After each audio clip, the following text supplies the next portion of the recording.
Hi everyone, welcome back to my channel. Okay, I'm very excited today because I'm filming with a mate who's also a genius. He gets all shy and pretends he's not. This is Sam Farmer. Hello. You will have heard me talk about his product before. If you haven't, where have you been?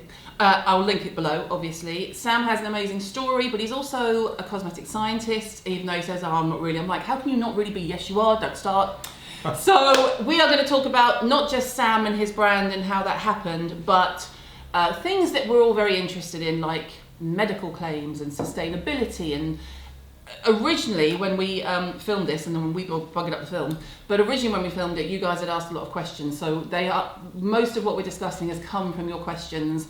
And then afterwards in the comments you can leave. Sam's good at jumping in comments too, so welcome, young man. Thank you for having me. I'm thrilled. Pleasure, treasure. Now tell us how Sam Farmer as a brand, first of all, who it's for is quite key. Yes, absolutely. I fell into the industry really. Yeah. A few years ago. I was a stay-at-home dad, and my children reached that age. You know what it's like. You go into their bedroom and you sniff the air and you think something's changed here. Hi Max. Mummy loves you. Snoopsy. Shower.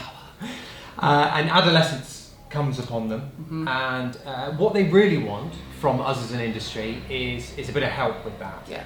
And they wanted a deodorant first and foremost, so when they went to school they didn't smell. Yeah. Smelling, I think, was one of the biggest Girls things. don't want to smell, boys just want to mask what they smell of.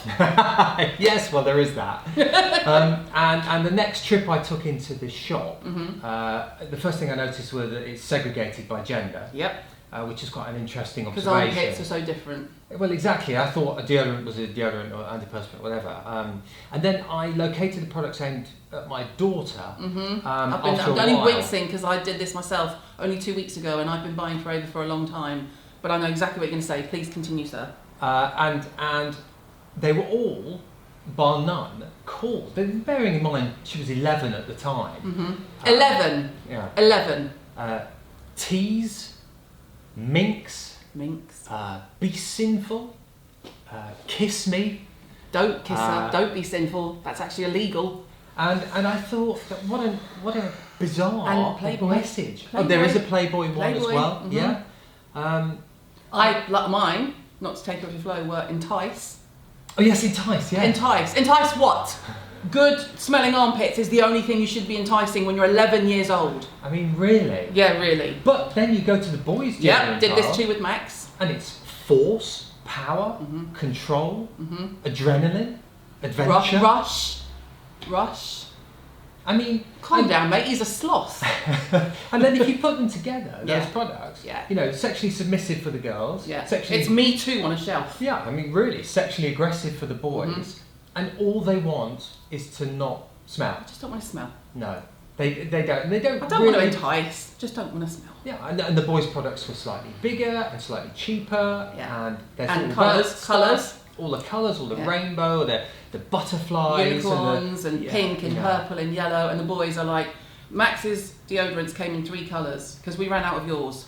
Sam's packaging is immense, you'll see it. But and also ACD wanted a spray. Yeah. What is it with sprays? I hate them. Anyway, I digress. They were black, navy and silver. Yeah. That's it. Big solid cans. Got big heavy can. I'm a man. I'm a man. Actually, I'm not. And you don't even brush your teeth, so calm down. They just want a deodorant. Exactly. So you. Yeah. I thought I can't let them bring that back into their bedrooms and bathrooms. Although they probably wouldn't. At 11, they're going to see that and it won't register with them. But if they're using something every day and it's being reinforced and they're using it on intimate parts of their body and it's in their little private spaces, you know, the subliminal messaging is So I'm not being funny, through. but in your case and in our case, because Jim's a stay-at-home dad, if that product's given to them by their father, Yes. it's like you're saying, oh, this is okay, don't worry, love. Yes, I agree. Not that it's any letter, if it's a mum, you know, if it was me giving it to Max, it'd be similar. But it's just a weird, it's just like, no. And having brought up my son and daughter equally, Yeah. I did think it was a bit of an odd choice, marketing-wise. In fact, I was furious about it and went back and said, right, I'm going to make you one, love. And so As you did, just repeat that. You went home, livid, and said, I'm going to make you one. But I don't actually want to make you one in my kitchen. I need to know how to do it. I rang the Society of Cosmetic Scientists, and that started my journey into cosmetics. And I joined there a diploma in cosmetic science, and that's led on a sort of scientific journey and led me down this path. But I didn't just make a deodorant, I made them a shampoo and a conditioner and a moisturiser, face wash and a moisturiser. It's sort of everyday essential, personal care only, that they can just use and then get on with their day without having to worry about that side when just getting through a school day is pretty stressful enough at that age. Totally. And then so that led you into the industry. Yes. And into we have a lot of exchanges via either text or Twitter. There's A lot of between Twitter. you and with Ian Marber. There's like a threesome of Love Ian Marber.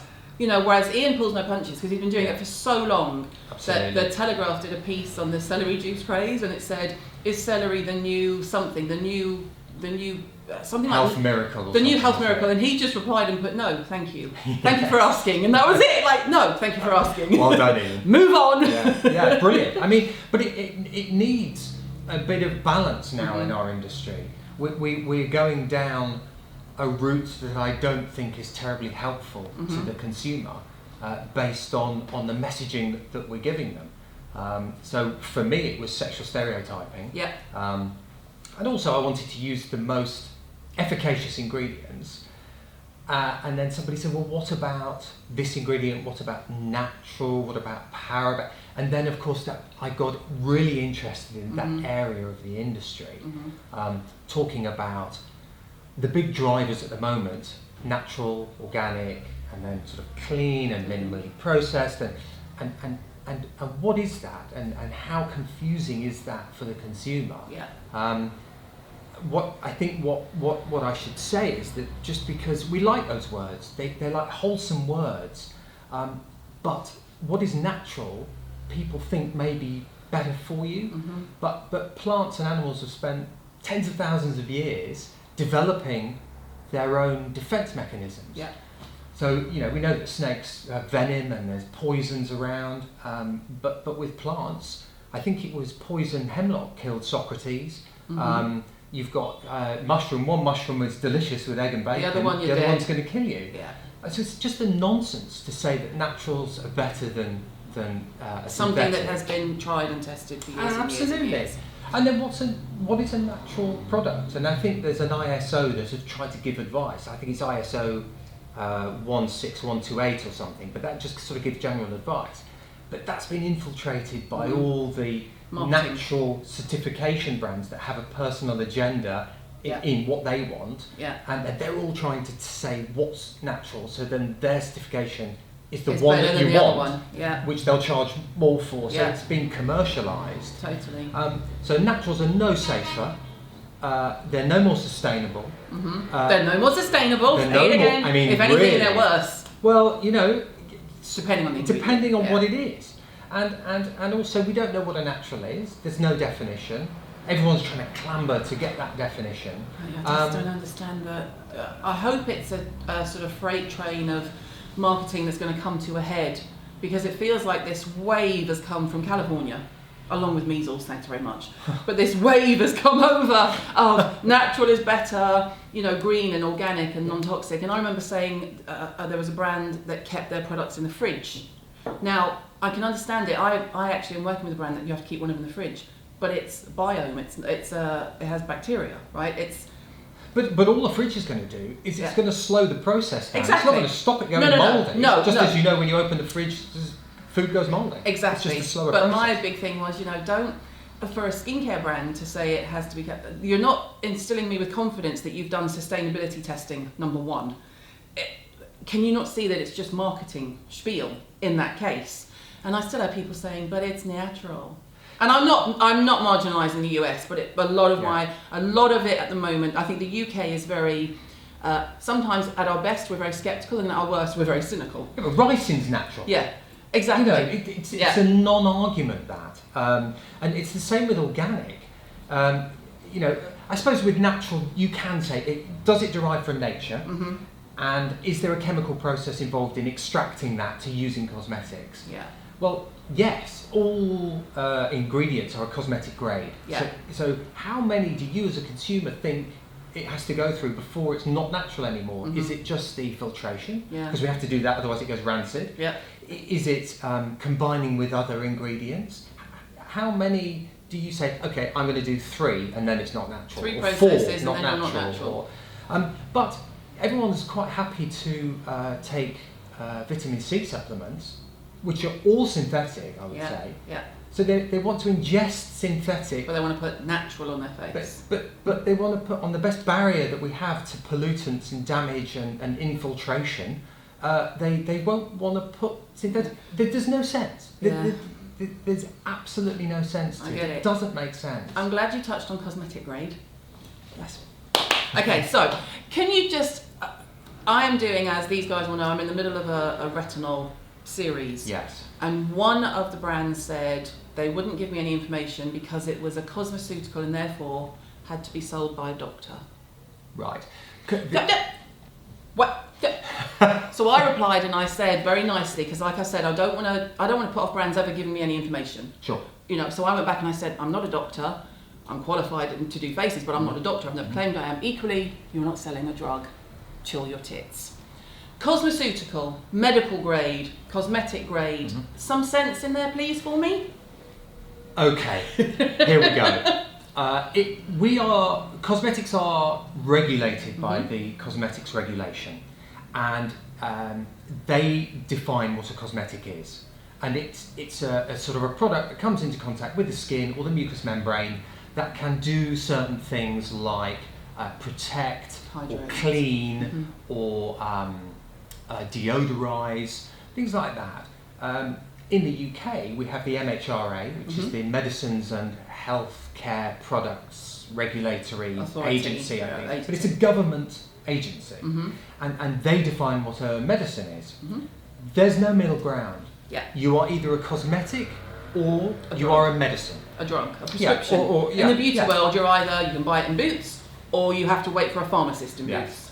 So, and you can't be both. And if you sell yourself with certain claims like cure, alleviate, stop, any of those claims, even mentioning the word acne, which is a medical condition, you can't use that. You mustn't use that.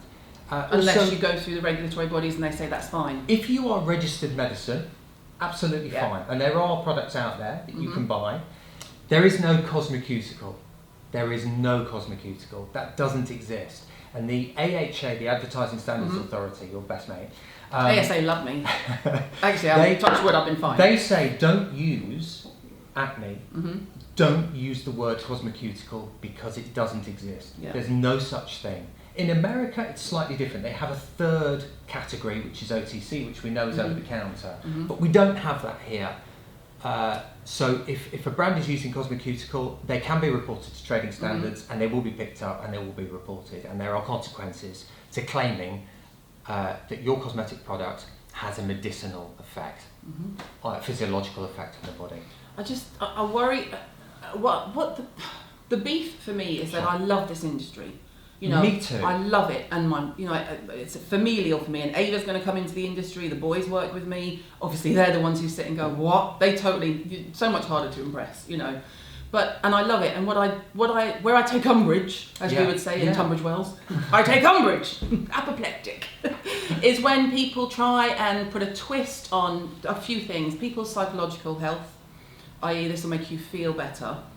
If you spend 90 quid on our product, making it out like aging is bad, which I've said for a long time, but I think we might slowly make some progress in the anti-aging category. Sure. We know what they're trying to say, and I don't believe that everyone who uses that term means it in a negative fashion. No. But I think it has been polarised to sort of be aging is bad, and it's only ever women that aren't allowed to get old.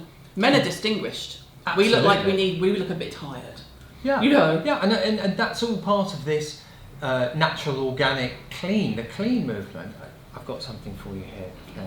So going into this is where we're going. So forget anti-aging is moving on.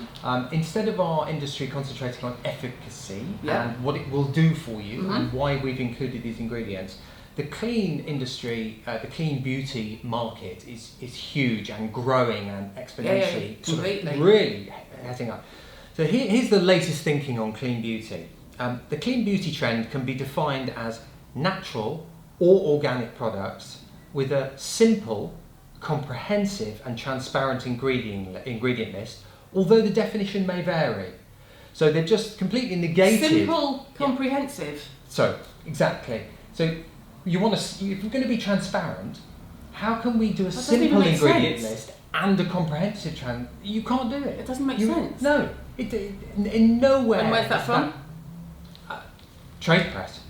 Our industry is our own worst enemy sometimes. And don't you think that instead of us chasing these made up sort of weird phrases, we should be saying, actually, my consumer isn't stupid.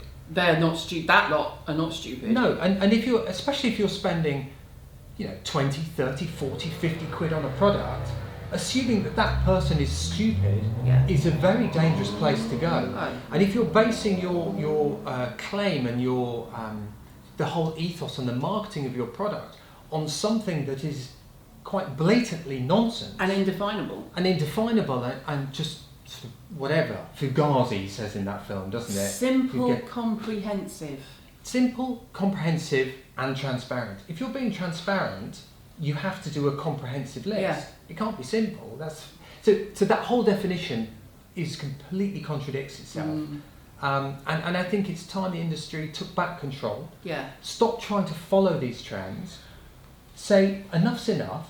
I use this ingredient, I use that ingredient because it does this, because it does that. We're not the food industry, we're the chemical industry. Every cosmetic product ever made is 100% chemical. Yeah. We do chemicals. Yeah. And we should embrace that because they're the stuff of life, from the water we drink to the air we breathe. Why are we running away from it?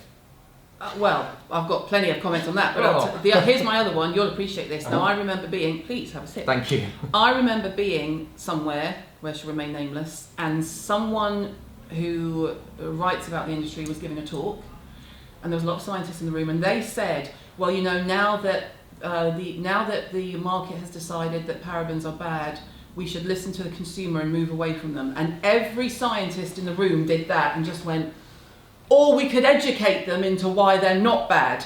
We could lead, does the tail wag the dog? Well, that's exactly right. And parabens are found in nature. They are in fruits and vegetables and are part of the natural process and have been a proven preservative for nearly 100 years. Yep. They're loved by dermatologists because they're so skin friendly. Yep. Virtually no sensitization issues. Yep. Yet the marketing team has run away with it. People are scared to stand up for the science. Yep. The scientists don't have a say because they're barred by the marketing team. And I understand the marketing team need to sell products. Yeah. But the marketing team need to take responsibility. Yeah.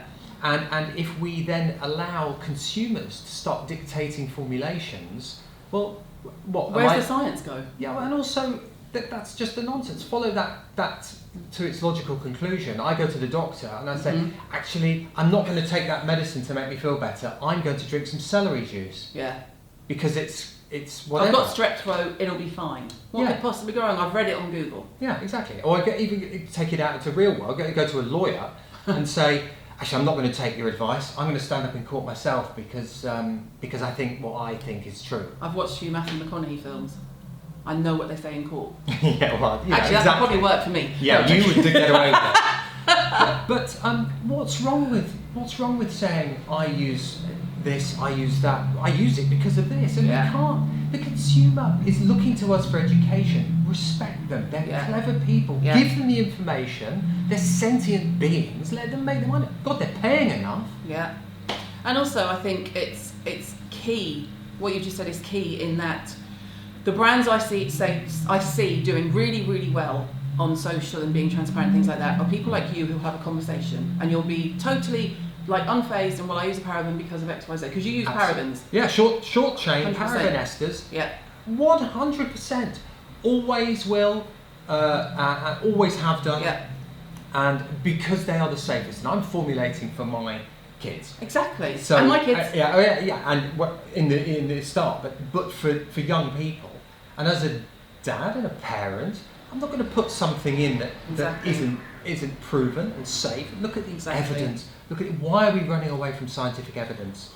Don't get me started, Sam Palmer. Don't get me started. It's interesting. I'm sure there'll be comments on here that people can believe what they like. That's absolutely fine. Do what you want, But I will always base it on scientific evidence. And then the people who perhaps may say, I still don't believe you because I read it. Well, where did you read it? Who wrote it? Was it a scientific What was their journal? agenda? What was their agenda? Did they copy and paste from Wikipedia? Yeah. And also they'll go on their phone, get in their car, get on a plane. How do you think they work? Yeah. Science makes things work. Yeah. And if we don't base things in our real life on evidence, we're lost. Yeah. And our industry is lost. The tail is wagging the dog. The tail is wagging, we're chasing. It sells loads, that word sells loads, this sells loads. Take it back. Yeah. Why aren't people taking it back? And there are some brands that we know that don't do that, but we're few and far between. I hope, certainly my aim for this year in this channel and my blog and everything going forward is to embrace science. And actually it evolved in the last few months saying, I did a post on this nearly 9 years ago and I've changed my mind. But that's fine. 9 years is a long time in the beauty industry. You know, it's kind of like, well, actually, I don't really think that anymore. And it wasn't anything major. It was just a little tweak in a post. But I thought I'd rather say that, because there's always someone who says, well, you didn't think that 5 years ago. And I think, yeah, but 5 years ago, I also thought McDonald's is probably quite a healthy meal. I'm just as an extreme. Science and our industry move on all the time. Because we're constantly investing and we're constantly looking and we're thinking, actually, there's a better alternative to that now, so we're going to use that. It was never harmful because it goes through toxicology, but this is a better option. And that's the interesting thing, and that's why there's always new products. And you're one of the very few that does that, Caroline. The very few. There aren't many that do it. I mean, I would welcome more people doing it because I also am I just want to learn, constantly want to learn. So don't we all? I only double down if I know this is what I believe and I'm not changing my mind. Vaccines. I vaccinated my kids. I can't talk about it still without getting emotional. Scientific evidence. Look at the evidence. So I can't. Vaccines you'll never change my mind. So now I almost don't even engage anymore because there's nothing in it for me. The only thing I say to people who say I would never vaccinate my children, they're full of aluminium and they kill our kids and blah blah blah. I say, I pray and I hope, and I don't even pray, but if I prayed, I would pray that your children stay safe. That's all I say to them. If they say they're full of aluminium, you can always say to you, you will ingest more aluminium in your food intake. We use aluminium as a coagulant to filtrate water. So it's in your water, it's in your bottled water, it's in your food. It's a natural process. It's the second most abundant element in the Earth's crust. Look at just evidence. Take a breath. Yeah. And look because it's much more complex than just saying natural, clean. Yeah. Okay, I think we should finish up, but I think you should come back. But I also want to touch on one more thing because this has been something that's really in my mind a lot, and I get a lot of questions about it. And we started something very around it. I had a row with a PR company last year about how things were sent out, sustainability, packaging, sustainability. Glass versus plastic. Yes. You know, I sort of said to people, I understand that you want to ship in glass and not plastic, but actually your carbon footprint's going to be higher because glass is so heavy. Yeah. Palm oil. Yes. Virgin Airlines did this whole we're a green airline, but they stopped using diesel and they started using palm oil. Palm oil. Yeah. So the gorillas were still being killed. Any words on sustainability, Sam Farmer? This is a huge topic and one that we could do a whole video on because it is so complicated. You may have to come back and do one for each one. Yes, exactly. But it's another thing that brands are saying we are a sustainable company. But what does that mean? I'm just saying, what does that mean? But yes, are you using everything in your office? Is your copier paper certified recyclable? Yeah. Is everything that you're doing sustainable? Yeah. Because you can't control the supply chain to a certain extent. Yeah. Some of your actives will come because the IP is owned by somebody else. Yeah. You have to bring that in from another country. Yeah. It just how far do you go? Packaging's one thing. There is no current alternative to plastic packaging for aqueous cosmetic products. We have no alternative. Yeah. There's glass, but as we've discussed that before now, that's not as recyclable as everyone thinks. And in fact, brown glass is about the best, but it's still not recyclable. The energy needed to create these products, the extra weight that glass has, are you exporting? The fact that you don't export, your carbon footprint is going to be minute compared to brands that export, that basically transport water around the world on water. Or on an airplane. Or on an aeroplane. Sending back plastic recycling. It's sort of an endless, complex, difficult subject. Yeah. And I think that if you go to a brand that you would like to be more sustainable, or that is sustainable, or you think is sustainable, they should have a section on their website saying, this is what we mean by sustainability. Yeah. This is what we do, and this is how we try and minimise it. We're always doing our trying best to be better. And it's all about little changes. Yeah. That's all we can do at the moment until someone invents an alternative to the plastics. Yeah. You can use corn and sugarcane as the ethanol source for your plastic, but that still takes 300 odd years to biodegrade, so it doesn't solve that problem, but it does take out the petrochemical at the beginning. But petrochemicals are completely natural because they're from crude oil, which is one of the most organic substances that we have got. It's just a vicious cycle. It's the words people are misusing. Yeah.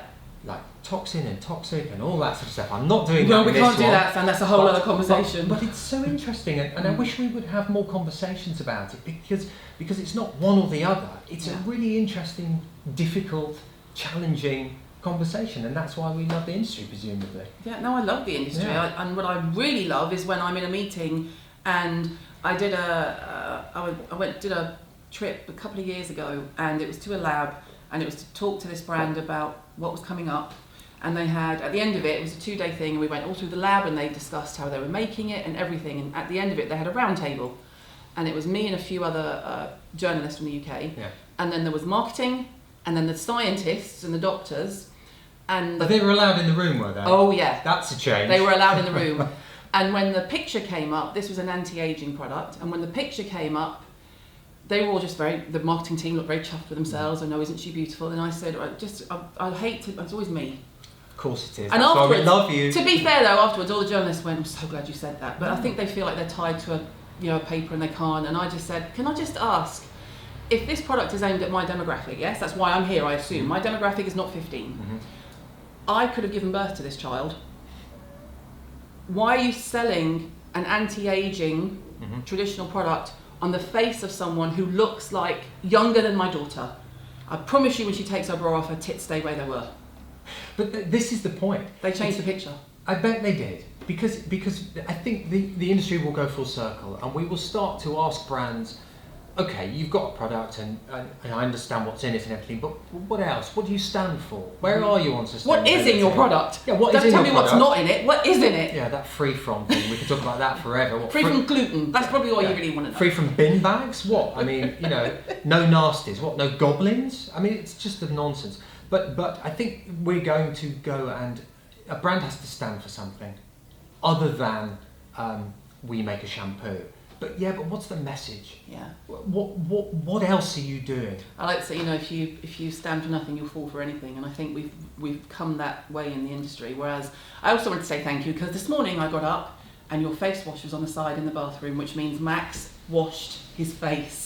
Oh joy! Sam, you don't understand. Like, you're lucky you weren't greeted with a big bunch of flowers. But that's just the basic challenge. Everyone's saying, she did. But just getting them in the bathroom to wash their face, because they look in the mirror and they go, oh God, that'll do, and they'll go, which I understand. They're trying to deal. He's got more important things to do. Exactly. But I'm glad you did. Yeah, so I'm not as glad as I am. Yeah. Thank you so much. Thank you. We could go on Forever. and on and on and on, and I'm sure we will. I mean, by all means, people. You've heard the man. Leave comments below on what topic you think you'd most like covered, perhaps, and then when you've got time, because Sam doesn't live in London, when you're next around, I'll be like, Mr. Farmer. Love it. I'd love it. Thank you so much. Thank you. And I will link to all of Sam's bits and pieces below, and hopefully I'll see you soon. I'd love it. Thank you. Thank you so much. Bye, everyone. Bye.